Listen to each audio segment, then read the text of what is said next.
Muy buenas noches.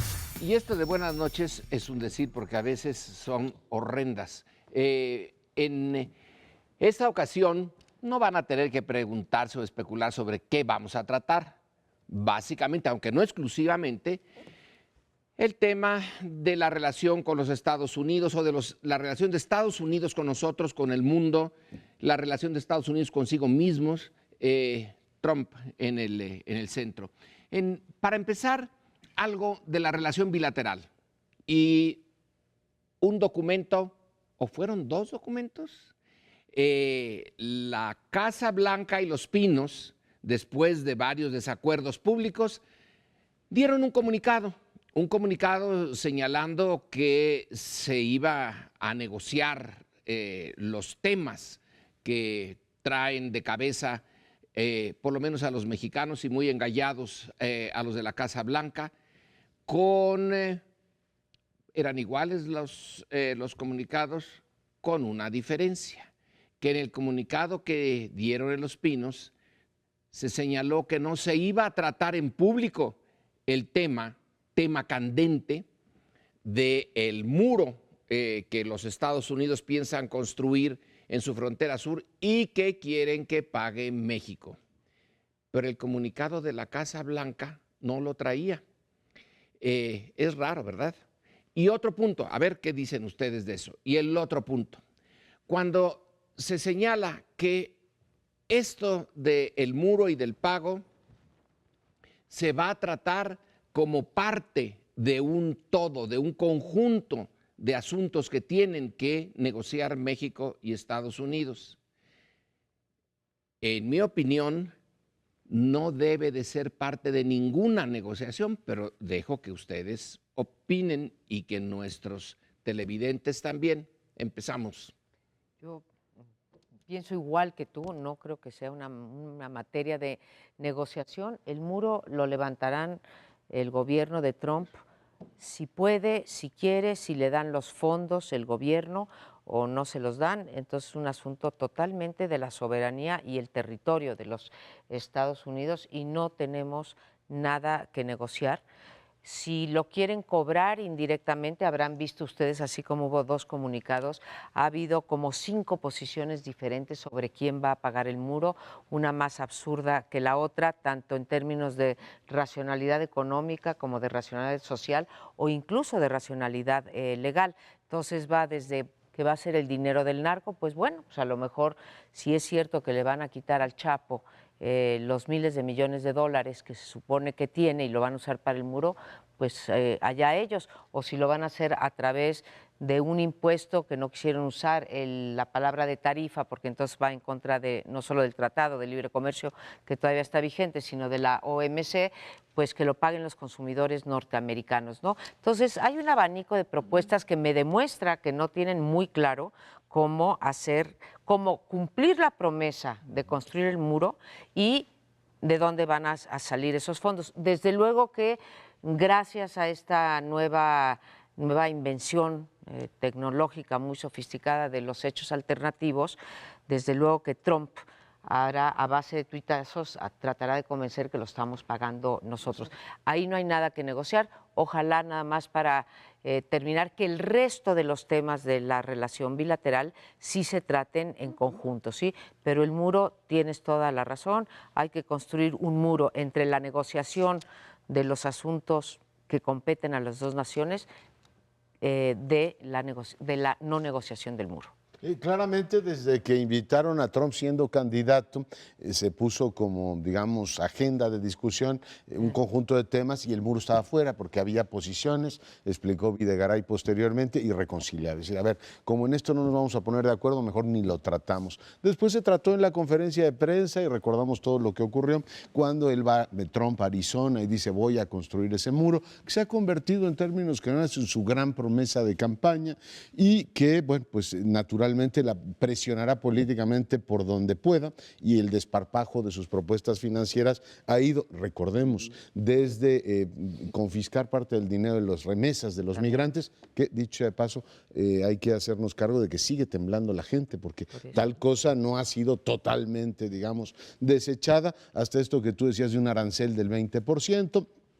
El mismo día que sacaron esa idea dijeron, bueno, a lo mejor no es, y este fin de semana tuvimos la ocurrencia esta de los migrantes, que está, digamos, inquietante, y el tema de los narcotraficantes. Claramente, Trump sigue con el tema del muro y México ha conseguido, creo que esto es algo importante, que esa discusión pública en Twitter, que nos estaba poniendo ya nerviosos a todos, si te invito o no me invito, o si te invito o cancelo, si efectivamente anunciaba órdenes presidenciales que desconcertaban a todo el mundo, estaban llevando ya una guerra de nervios terrible. Por tanto, esa llamada de 1 hora que tuvieron Trump y Peña Nieto y el acuerdo de bajar efectivamente un poquito, digamos, la exhibición pública de las diferencias puede ser bueno, pero claramente lo que es exigible a partir de ahora es que nos digan que van a negociar. El gobierno de México ya abrió su, ¿cómo se llama?, su baraja, ya si nos da tiempo lo analizamos, pero claramente ofreció, el Telecán nuevo es petróleo,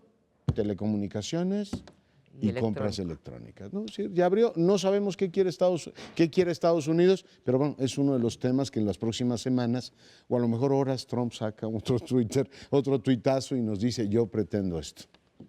3 comentarios sobre esos comunicados. El primero, que evidentemente la Casa Blanca no está dispuesta a callar, porque incluso ya no ha dicho nada Trump, pero su gabinete han insistido el día de ayer. Después del comunicado volvieron a hablar como si nada, de que ahora van a cobrarle impuestos a los narcotraficantes. Pues vamos a ver cómo le hacen, pero esa es otra historia. Segundo, que esas líneas, esas 2, 3 líneas que le agregaron Los Pinos a la versión mexicana, demuestran claramente la vocación de controlar la información que tiene el gobierno de México.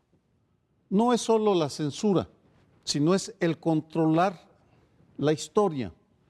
Y de hecho, si uno recuerda los titulares del día siguiente, cómo se resaltó que ya no se iba a hablar en público del muro.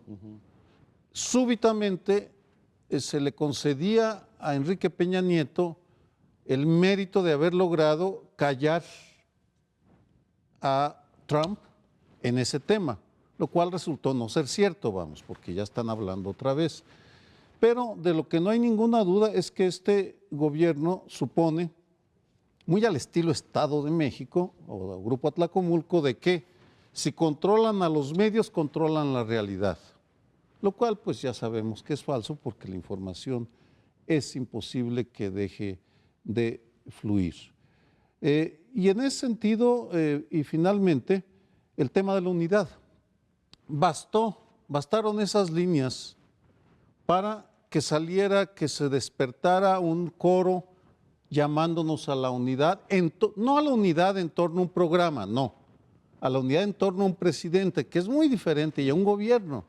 Podemos unirnos en torno a un programa patriótico acordado entre partidos, organismos, iglesia, universidades. Eso es posible, pero a lo que nos llaman, incluso Carlos Slim, es a unirnos en torno a este gobierno a partir de 2 líneas que la Casa Blanca, inexistentes en el comunicado de la Casa Blanca. Me vale la pena poner las cartas sobre la mesa para que quienes no estamos de acuerdo a dar cheques en blanco a Enrique Peña Nieto y su gobierno, a Luis Videgaray, pues que le pidamos, y coincido con Leonardo, que nos digan unirnos en torno a qué, cuál es el programa, de qué hablaron durante esa hora, qué vamos a buscar, de qué manera, cuál es el mínimo, cuál es el máximo, y a partir de eso, por supuesto que nos unimos. Bueno, ya quedó claro que no se debe de aceptar, aunque a lo mejor sí se hace, que lo del muro sea parte de la negociación. A mí también me molesta mucho que el Telcán y el petróleo, ni Carlos Salinas se atrevió a meter el petróleo al Telcán y ahora ya lo echan ahí como, y no quieren otra cosita, pero en fin, un piloncito. ¿Cuándo se hicieron las negociaciones en secreto sobre un tema que atañía a la soberanía mexicana? Bueno, cuando los acuerdos de Bucareli, ahí se hace una negociación en secreto en las calles de Bucareli, obviamente, entre 2 representantes del presidente Obregón y 2 representantes del presidente norteamericano. Lo que estaba en cuestión era no el muro, sino si se reconocía o no se reconocía a Obregón como presidente constitucional. Solamente se le reconocería si se firmaba un tratado donde se quedara claramente la disposición de que la Constitución de 1917 tenía elementos retroactivos que afectaban intereses norteamericanos económicos y que esos no se les aplicarían, que se les aplicarían a otros y ahí a ver quién se dejaba, pero a Estados Unidos no. Entonces, durante 3 años no reconocieron al gobierno mexicano. Se llegó al acuerdo en lo oscurito. Le costó a Obregón, porque la rebelión de la huertista usó eso como bandera. Bueno, de todas maneras se iban a rebelar, ¿verdad? Pero la usaron como una de sus banderas. Y el resultado es que se difundió nada más los puntos en que estuvieron de acuerdo. Nunca sabremos qué es lo que se discutió, cómo se discutió, qué se dieron, qué no. Y lo que queda en los acuerdos de Bucareli es, en realidad, que México sí se echa para atrás, pero no enteramente. Entonces, algo se logró, pero sí se negoció la soberanía. Bueno, pues es un gigante frente a un México que estaba muy débil. Entonces, los acuerdos en lo oscurito tienen historia en México y no debemos volverlo a aceptar. Yo creo que tienen más que historia, ha sido lo regular, o sea, en realidad saber sobre qué se negocia es casi siempre excepcional, ¿no? Entonces, negociar la soberanía o negociar otras cosas que no afectan la soberanía siempre se hace en lo oscurito, aunque después a través de la prensa o las investigaciones y demás fluya.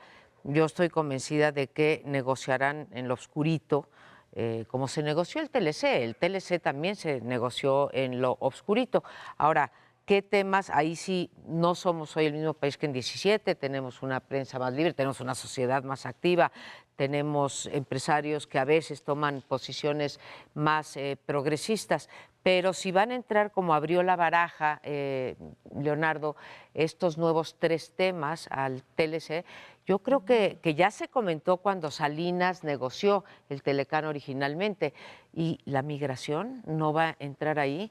Las armas ya habían dicho que sí iban a entrar, el flujo de dinero de procedencia ilícita. Yo creo que la migración tendría que entrar en esos nuevos 3 temas, porque ¿por qué aceptamos que entre la energía y no aceptamos que entre la migración? Porque O ellos no. Estás en el 8º round y te van noqueando, pues probablemente tu única razón sea ya deje de golpearme y tengo estos 3, a ver si con eso me suelta. No, claramente no estamos en posición de imponer. Yo tengo una visión, digamos, entre la transparencia total y digamos, la cerrazón total intermedia. Yo creo que las negociaciones entre los gobiernos, particularmente con un gobierno tan errático y profundamente desconcertante como el de Trump, digo, es una maravilla para los que nos dedicamos al periodismo, además cada hora va cambiando todo, es absolutamente inapropiado. Es como entrar a la cocina del restaurante y enterarte cómo hacen todo, no es sano. Porque, bueno, finalmente tienes un presidente que en una hora dice una cosa,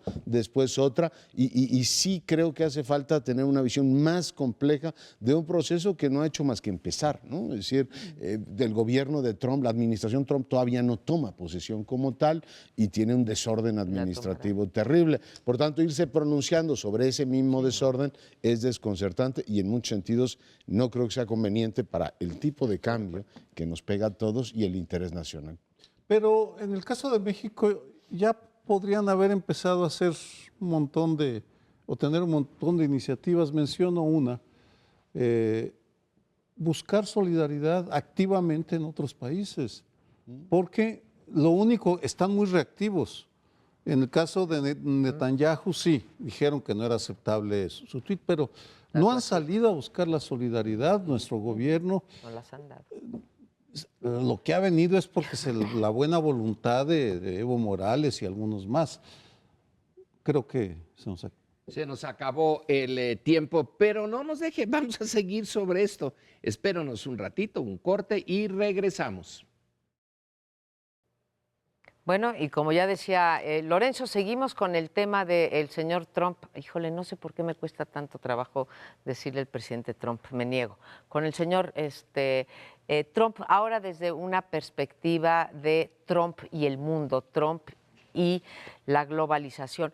Yo encuentro y les quiero poner aquí en la mesa que hemos analizado muchas de las estrategias del señor Trump, desde gobernar a base de tuitazos, gobernar a base de decretos y memorándums que manda y que se intentan saltar al Congreso, de agresividad, de mensajes de odio, y no se ha puesto se ha puesto en la mesa de discusión, pero no lo hemos hecho a profundidad, que está cambiando también el paradigma de la relación digamos, de la política exterior norteamericana. Yo lo que encuentro por parte de Trump es una bilateralización de sus relaciones, ¿sí? Manda mensajes globales, mensajes de odio, mensajes de confrontación, mensajes de que se quedan atrás los principios del liberalismo democrático de los Estados Unidos, etcétera, y lo que está haciendo en realidad es bilateralizar. Entonces invita a Theresa May y quiere hacer cosas con Theresa May, la primera ministra de Gran Bretaña, hace un pacto o algo así con Netanyahu, sí, que ha sido, y creo que lo repudiamos todos aquí, esta idea de que muy bien que Trump construye el muro, sí, que ellos también construyen el muro, que por cierto ya el premier mismo de Israel el primer ministro le dice al premier que retire, ¿no? Y finalmente hace su relación con Putin por teléfono 2 horas. No son los 3, digamos, o 3 ejemplos de cómo está cambiando. Entonces dice, yo en el 1 a 1 les gano a todos y puedo hacer America First, ¿sí? Y en cada uno yo voy a ser el ganón del tratado comercial, del tratado financiero, del tratado migratorio, lo que sea. Entonces, no sé si esta sería una de divide y vencerás, pero sí veo la bilateralización. Eso es lo que les quiero plantear como estrategia de la principal potencia del mundo. Y es desastroso porque se lo decía el chino, el líder chino a Trump, que dudo que lea Tucídides o dudo que lea todo este debate. ¿Qué pasa cuando una potencia se eclipsa y todos aquellos bienes comunes globales que provee dejan de ser provistos por ella, ¿no? En estos momentos Trump empezará a decir, pero ¿qué lata me dan con la OMC? ¿No? Le dijeron, no puedes poner un arancel de 20% a México porque las reglas de comercio internacional que nosotros impusimos al planeta dicen que si se la pones a Lorenzo Meyer se la tienes que poner a María Amparo Casar y a Sergio Aguado. Dice, qué barbaridad. Entonces no puedo hacer lo que yo quiera. No, puede usted marcar su teléfono y usar su Twitter como le dé la gana, pero tenemos la sorpresa para usted de que hay una serie de elementos multilaterales que Estados Unidos prohijó e impulsó a lo largo del siglo pasado. No sé si sea del todo cierto, pero Angela Merkel le dijo, señor Trump, ¿tiene usted idea de que hay una convención que impide que haga lo que usted hizo? Y bueno, pues claramente se lo dijo Merkel, pero se lo dijo también una jueza en los Estados Unidos. Le dijo, señor Trump, es usted muy poderoso, es un dictador tropical, digamos, iluminado y todo lo que sea, pero en este país hay reglas. Y creo que lo que hay que tomar nota, o sea, ya dejarnos de ilusionar si el señor es o no un peligro para las instituciones internacionales. Sumo y sigo, su embajador en la ONU diciendo, voy a tomar nota de lo que dice Aguayo en sus artículos, no dijo eso, pero de cómo votan los distintos gobiernos. Entonces, es un discurso absolutamente autoritario. A los medios los llama el partido de oposición. Dice, estos señores me llevan la contra, luego entonces también son opositores. No, estás hablando de un individuo que pone en riesgo, aquí lo dejo, una institución como la presidencia de los Estados Unidos que estaba diseñada para ser controlada, que tenía muchísimos elementos como para evitar esta zozobra, pues, ¿cómo se llama?, autoritaria que tiene. Termino, el Partido Republicano en Filadelfia le aplaudió cuando, entre otras cosas, el tipo se atrevió a decir que México debería tratar con respeto a los Estados Unidos, pues cuando no los hemos tratado con respeto, y ese partido lo aplaudió. Un comentario, aquellos en el auditorio que se sientan desorientados, desconcertados sobre el qué hacer. Leonardo señala un punto que tienen que tener claro, que tenemos que tener claro. Es muy diferente la voluntad de Donald Trump a la realidad. Es decir, no basta con que él anuncie que va a hacer tal o cual cosa cuando está enfrentando una oposición todavía desarticulada, pero que está creciendo en todo el planeta. Y tan importantes son los tweets de Donald Trump como el discurso del gobernador del estado de Washington, el anuncio de California que si interrumpe fondos federales a la ciudad de santuario de inmigrantes, ellos van a dejar de pagar impuestos federales, la firma de 1 millón de ingleses que exigen se discuta la invitación a Trump para mayo del próximo año. Es decir, no están de acuerdo con la primera ministra May, que podrá ir y reunirse y sonreír y aplaudirle a Trump, pero llegado el momento el Parlamento británico va a tener que dar su beneplácito. Y podría seguir mencionando, es un personaje que nos tiene obsesionados, con toda razón, no minimizo el hecho, tampoco hay que trivializarlo, pero de ninguna manera su voluntad. No tiene la capacidad para imponer su voluntad. ¿Hasta dónde llegará la resistencia? Pues depende de lo que haga cada actor. Yo insisto en lo que he venido, creo que hemos coincidido, hemos coincidido todos. Nuestro gobierno no está a la altura del reto, no entiende, le falta carácter, no tiene pantalones para enfrentarse a Trump. No se trata de insultos, se trata de actitudes concretas que pudo haber tomado desde junio del 2015 el presidente Peña Nieto y decirle, oiga, no nos insulte de esa manera. Haga usted lo que quiera con su campaña, pero no insulte a México. El silencio ya es un principio en Estados Unidos. Solo respetan a quienes se respetan a sí mismos. Políticamente incorrecto, Sergio. No. ¿Cómo que no tiene pantalones? Ya no se dice así, Sergio. Bueno, perdón. Una disculpa. Por favor. Vamos a ponerlo en... Presente. Una, no voy a contradecir, pero sí voy a poner un elemento que sería, debe de tenerse en cuenta. Que Trump no está loco o no enteramente loco. Tiene un apoyo en Estados Unidos y un apoyo creciente. Por un lado, salen las manifestaciones, se ven las fotografías, las avenidas llenas, no tanto para atacarlo por lo que dice o hace con México, pero sí con los musulmanes, es interesante. Pero por otro lado, también esa prensa a la que considera a sus enemigos ya ha hecho sus sondeos y hay que ver CNN, un grupo focal que les llaman, de aquellos que votaron por Trump. Bueno, ahora están más engallados que nunca. Todos le dan una calificación que en Estados Unidos se califica por A, B, C. Entonces A es la máxima, pero A+, A más es ya 10.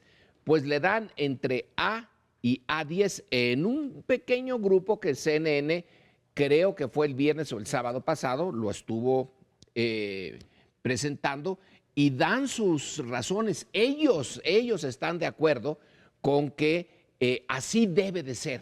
Eso es por fin un presidente que tiene las agallas, no solo los pantalones, para enfrentarse a los males que hace mucho tiempo estaban ahí. Yo en un comentario que hice en la mañana en otro medio, señalé que Trump encontró al Estados Unidos bronco, despertó al Estados Unidos bronco y está montado en ese bronco. Y claro, un bronco está por todos lados, pero lo tiene. Trump le da energía a ese Estados Unidos que tenía muchas cuentas que saldar, incluso cree que la tiene con nosotros por tener tantos migrantes allí, por estar destruyendo no solamente su demografía, sino su cultura. Y entonces hay una reacción también en Europa en favor de Trump. Está toda la derecha europea encantada. Vamos a ver en las elecciones, en la francesa, por ejemplo. Vamos a ver si, por un lado, están los europeos civilizados, pero por otro lado también los europeos broncos. Y nos vamos a encontrar en una bronca realmente de fondo y no menospreciemos el apoyo que tiene ahora que estamos viendo las críticas que tiene y que están saliendo a la calle. No lo menospreciemos, pero también tiene a otra mitad bronca en contra de él. No se ha acabado de articular, como dice Sergio, pero creo que hoy por hoy queda claro que si de algún lado va a venir la oposición a Trump y el freno a Trump es más por el lado de la sociedad, ya sean empresas, ya sean comunidades México-norteamericanas, ya sean colegios de abogados, universidades, etcétera. Entonces, sí hay ese 50% que está más engallado. Pero está el otro 50% que está ya, digamos, tomando las armas a su disposición para ir en contra de que la realidad se parezca a lo que quiere Trump, que sea esa realidad. Creo que lo mismo pasa en el mundo. La prensa liberal norteamericana ha sido generosa con México, ha mostrado gran apoyo, ha dado desde el punto de vista de la conveniencia de México la mayor parte de las noticias, salvo Fox, que es una vergüenza en el sentido que nos engaña, no de su ideología, que también me parece una vergüenza, pero lo digo en el sentido de que la aclaración que te refieres a la cadena Fox y no a Vicente Fox. Que tampoco es que haya estado particularmente acertado. Pero bueno. Y creo que de eso tenemos que aprender nosotros, ¿sí? Que ya lo trataremos después, pero de ahí tiene que venir la resistencia, porque hizo otra cosa en política exterior, Leonardo, le quitó los fondos a todos aquellos organismos internacionales que tienen entre sus países miembros a los que son de mayoría musulmana y 40% menos a la ONU y en fin a todos. ¿no? Ha generado tal desastre, digo, empezando por su vecino Canadá con el que quería llevarla en paz. Le dijeron, oiga, hay un montón de ciudadanos canadienses que nacieron en tal o cual país, Irán o cualquier otro. Entonces ahora te revisan el lugar donde tú naciste. Entonces, metes un caos administrativo, pero yo diría, mi querido doctor Meyer, que una cosa es estar engallado, y que están muy engallados, y otra cosa es que ese engallamiento, esa molestia, pueda llevarte a políticas públicas razonables de convivencia. Y este señor nos está llevando a la congestión internacional en una semana y pico, que ya menos mal que pasó, una semana y pico, el tipo ha logrado pelearse con medio mundo, el alcalde de Londres diciendo, pues yo también soy musulmán, ¿me va usted a impedir que entre a los Estados Unidos? En fin, esa irritación no te lleva a construir absolutamente nada. Y yo creo que la otra mitad debe decir, yo no estoy engallado, yo uso los argumentos de la razón y de la convivencia de un mundo multipolar frente a un conjunto nativista que está nerviosísimo porque están declinando. ¿Algún último? Ya no nos queda, pero en la próxima oímos tus sesudos comentarios. Sergio, vamos a un corte pequeñito y volvemos a esta mesa de primer plano. Bueno, y en estos días la agresión externa de Trump ha sido de tal manera pues, recibida por el cuerpo social mexicano que ha habido una disposición primero de los grupos parlamentarios, de decir, a ver, vamos a unirnos y darle un voto de confianza al gobierno para que negocie efectivamente en Washington. Recordamos lo que ocurrió, los secretarios fueron recibidos con 2 tuitazos de Trump diciendo que el muro lo íbamos a pagar nosotros. Bueno, toda esta historia ya la comentábamos antes, decía, pues se han posicionado Slim, se ha posicionado Daniel Serviche, varios empresarios diciendo, a ver, es apreciable este tono, esta disposición de los mexicanos a estar juntos en un momento en que la agresión externa, como decía, es muy fuerte. La gran pregunta es, ¿qué hacemos con esa disposición que hoy efectivamente existe en colectivos diferentes? He visto par de ideas muy malas, a mi juicio, y una muy positiva. Las 2 malas son, por un lado, decir que pues, tenemos que estar unidos pase lo que pase, entonces ya olvídese de protestar y de decir cualquier cosa sobre el gobierno, porque no es momento de decir eso. Trump nos está efectivamente agrediendo. Me pregunto, bueno, unidad nacional, ¿con qué propósito? La segunda, una especie de nacionalismo así autocomplaciente, que me parece que no va demasiado lejos, así peyorativamente lo llamaban nacionalismo guacamolero, ¿no? Es decir, qué bien se come en México y qué agradables somos. Yo creo que eso no sirve para absolutamente nada más que para desmovilizar. Y he visto otro, efectivamente, que tiene que ver con un posicionamiento político extraño. Yo le llamo matonismo churchiliano. No sé, alguien vio una obra de teatro sobre Churchill y ahora se han dedicado a repetir que lo que México debería hacer sería confrontar a los tiranos. Y yo digo, ¿y qué vamos a hacer con el tirano? Bueno, primero que se defina como tal y después, pues no sé si lo que nos proponen efectivamente con Churchill es sangre, sudor y lágrimas. Pero lo han repetido así como con un tono épico que me pregunto a dónde va. Y veo finalmente la posición que hoy expresa la Universidad Nacional diciendo, a ver, Unidad Nacional debe ser un proceso constructivo, primero de autorrevisión nacional, decir en qué estamos mal. Yo cambio dos anuncios de estos de que México es precioso por 2 lugares en PISA, o por un buen sistema nacional anticorrupción, o porque transparenten los presupuestos, o porque metan a la cárcel a un par de gobernadores ladrones. Pero en fin, las reacciones han dado muchísimos elementos y les pido su reflexión. A mí me parece que, dada la agresión del señor Trump hacia México, los mexicanos, el gobierno, pero no solo el gobierno, sino, digamos, los mexicanos y los mexicanos que viven allá o los que van de turista o etcétera, a mí la reacción social me ha parecido francamente tibia, ¿sí? Si comparo la marcha de las mujeres en contra de Trump, o algunas otras manifestaciones en ciudades santuario o no santuario, lo que vivimos en el fin de semana en los aeropuertos, en 8 aeropuertos de Estados Unidos, pues me parece una reacción no solamente nutrida, sino apropiada en el sentido de decir, o sea, nosotros vamos ahí con los abogados y vamos a defender al que no quieren dejar entrar con su green card, etcétera, a ayudarlos con sus derechos. Me parece que tanto del gobierno como de los partidos, como de la sociedad, ha habido una, digamos, una reacción muy por debajo de lo que merecen las acciones, que por cierto hay un conjunto de organizaciones sociales, empresariales, etcétera, que estamos llamando a una marcha, manifestación, concentración en todos los zócalos de la ciudad el próximo... del país, perdón, sí, zócalos del país. El próximo 12 de febrero, pues se nos atraviesa, no podía ser porque es puente, es la Constitución, en fin, ¿no? Entonces, para el 12 ya daremos después los detalles, pero por fin va a haber una cosa, y por eso lo monto con el comentario, en donde la idea no es patear ni decir hay que levantarse de la mesa, pero sí tiene como 2 vetas. Uno, exigir al gobierno que ponga en orden la casa, que haga lo que tiene que hacer, ¿no? Sin bravuconadas, sin nada, pero, o sea, Trump nos puede llamar México es un país corrupto porque México es un país corrupto.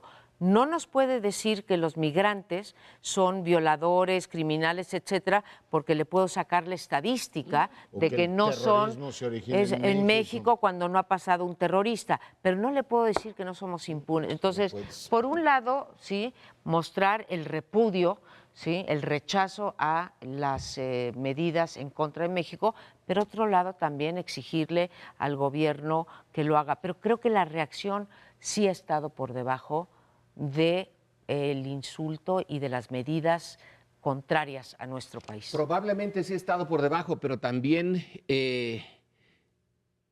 la hemos ganado, ¿eh? La sociedad mexicana ha salido a la calle y ha salido a demandar muchas cosas. Pienso en los 43 estudiantes desaparecidos de la Normal de Ayotzinapa. ¿Y qué pasó? ¿Qué respuesta ha tenido? Nada, cero. También digo lo siguiente, durante un buen tiempo, y algunos de nuestros colegas académicos e intelectuales han insistido en que el nacionalismo, por favor, el nacionalismo mexicano, y mira que te acercaste un poquito a eso cuando dijiste lo del nacionalismo aguacatero. El nacionalismo mexicano se criticó dentro de México, porque era ya de modé, era otra, es otra época, pero esta, etcétera. Y el nacionalismo mexicano es en realidad una respuesta al nacionalismo norteamericano que nunca se ha desaparecido. Lo que pasa es que ahora agarró una dimensión estrambótica, pero nuestro nacionalismo siempre fue defensivo y nos pidieron que lo dejáramos. Entonces ahora hay que Hacerlo recuperarlo. ofensivo. Y finalmente, se ha dicho muchas veces, yo lo considero adecuado, la mejor política externa es una buena política interna, porque somos muy débiles. Entonces, si nosotros tuviéramos un sistema como el de Dinamarca, aunque seamos chiquitos, pero tendríamos una fuerza interna como Finlandia, cuando se enfrenta históricamente a Rusia y a la URSS. Bueno, porque es una cosita, un piojito, y sin embargo tiene la fuerza interna para detenerlos. Nosotros tenemos, en primer lugar, que hacer la crítica de nuestra clase política y de la destrucción de nuestras instituciones, que el otro está también destruyéndolas. De acuerdo, y me regreso a la última marcha para defender la soberanía convocada por el PRI, 1986, a raíz de las audiencias que hubo en el Senado de Estados Unidos, donde pusieron a México en la picota, acusándolo de país de narcos y Era la del corruptos. senador Me Helms. acuerdo. La del senador Helms de Carolina del Sur, exactamente. Fue la última marcha en la que marcharon PRI y intelectuales de izquierda, revolucionaria o no revolucionaria. A partir de la transición que inicia 2 años después, formalmente, en 88, empezó antes, los partidos se fueron mimetizando con el PRI, los partidos de oposición, y si algo caracteriza e iguala a nuestros partidos en el poder, es el deseo de excluir a la ciudadanía de la toma de decisiones, vamos. Es ahí donde están totalmente de acuerdo, porque temen que si ellos encabezan una manifestación en contra de Trump, al rato les estaremos exigiendo que reciban menos dinero. Ese es muy elemental. Por tanto, Acción, reacción. regresando a las últimas grandes movilizaciones nacionales, ¿de dónde salen? En mayo de 2011, víctimas de un poeta ligado a la iglesia que lo va arropando, y a las ONGs, y marchan. Luego, la Ibero 2012, un año después, fue jóvenes apoyados por universidades. Y finalmente Ayotzinapa, que fue una mezcla de iglesia, ONGs, universidades, una vez más. ¿Por qué no ha salido en Trump? Porque las instituciones que existen, que tenemos, no toman la decisión de salir. Y eso incluye a la presidencia. Los Pinos, por supuesto, no están dispuestos a convocar, como lo hizo Cárdenas o como lo hizo Adolfo López Mateos. No, bueno, es que en aquella época sí convocaban para defender Hoy no tienen la a Cuba, por legitimidad. ejemplo. El general Cárdenas llama, no era presidente, pero llama a una marcha al Zócalo, y se sube un coche y de ahí habla la multitud.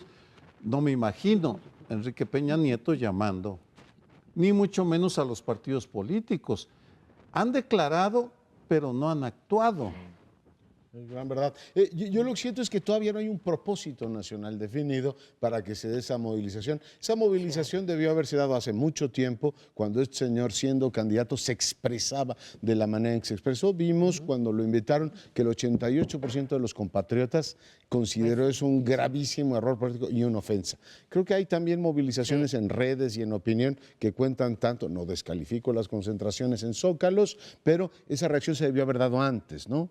Ahora, todavía, si me dicen a mí, vaya usted a manifestarse, podría ir encantado a decir, quiero que la dignidad nacional sea la que efectivamente prime. Y ahí ligo con lo que decía Lorenzo del nacionalismo. A mí me encantaría ver un nacionalismo renovado, no este nacionalismo de atardeceres en Acapulco y todo lo demás. Yo digo, oiga, hable ustedes de la dignidad, de decir, a ver, vamos a conseguir tal o cual objetivo, a desentar el sistema educativo, no sé, un propósito que le dé dignidad a este país. Pero hoy las fichas que se han adelantado adelantado.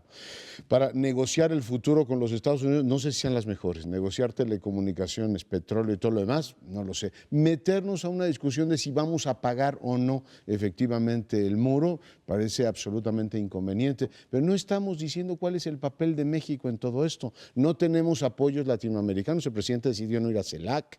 El país decía, active la comunidad iberoamericana y que los defienda. España salió a decir, oiga, no tiene usted por qué humillar a México. Salió también Maduro, salió Evo Morales, pero no hemos activado todo esto porque tampoco sabemos a dónde quiere ir este país, ¿no?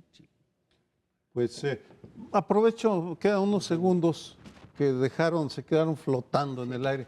Totalmente de acuerdo en que el 12 de febrero nos reunamos todos aquellos que puedan en los zócalos de todo el país, al menos para vernos las caras y sentir que nos acompañamos. Yo también creo eso, con el propósito de enmienda nacional, ¿no? Eso es lo que más me alentaría. Pero hacemos una breve pausa, regresamos. Este es el primer plano.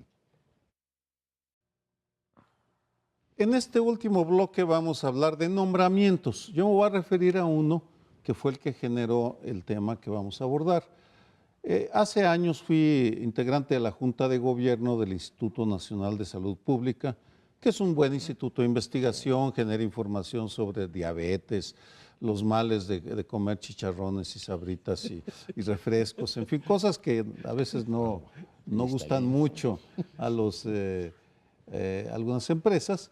Resulta que está cambiando a su presidente, a su director, y hay dos candidatos que vienen de dentro de la institución.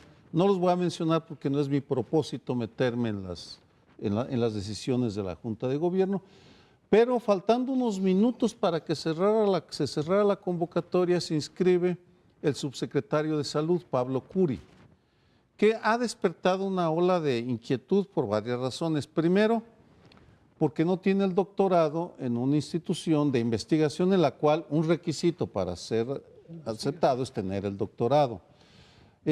Segundo, porque hay un conflicto de interés muy serio.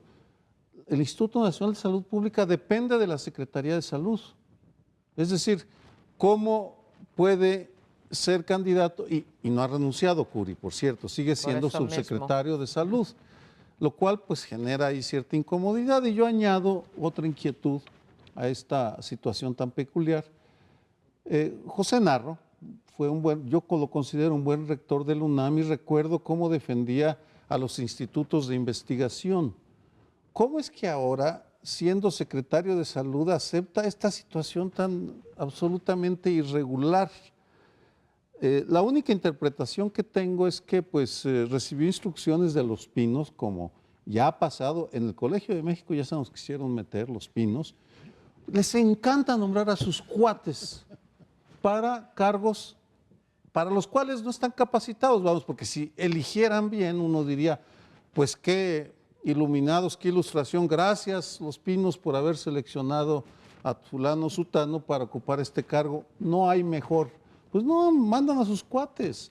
Y en ese sentido, pues esa es mi inquietud, pero no vamos a hablar del Instituto Nacional de Salud Pública ni de Curi necesariamente, sino el problemón que tenemos con los nombramientos. Uno de los grandes males que tiene México es que sigue siendo un sistema de botín, uno de los males. O sea, la administración pública, desde lo federal hasta lo municipal, es pues literalmente, yo gané las elecciones, entonces nombro a mi compadre y todo lo demás. O sea, buena parte del desorden administrativo que tiene este país es que, por ejemplo, en los municipios el 74%, 75%, o sea, un buen número de los funcionarios que están en el primer nivel tienen un año de experiencia en el tema. Entonces, cuando le dicen, oiga, hay que administrar parques y jardines, pues no sé cómo hacerlo, porque es el cuate del cuate, o el cuñado, o el que lleva la caja chica. Por eso hay este saqueo de las finanzas públicas. Pero también existe a nivel federal, ¿no? Es decir, van nombrando en tales áreas técnicas el amigo del amigo y efectivamente pues tenemos el desorden administrativo que tienen.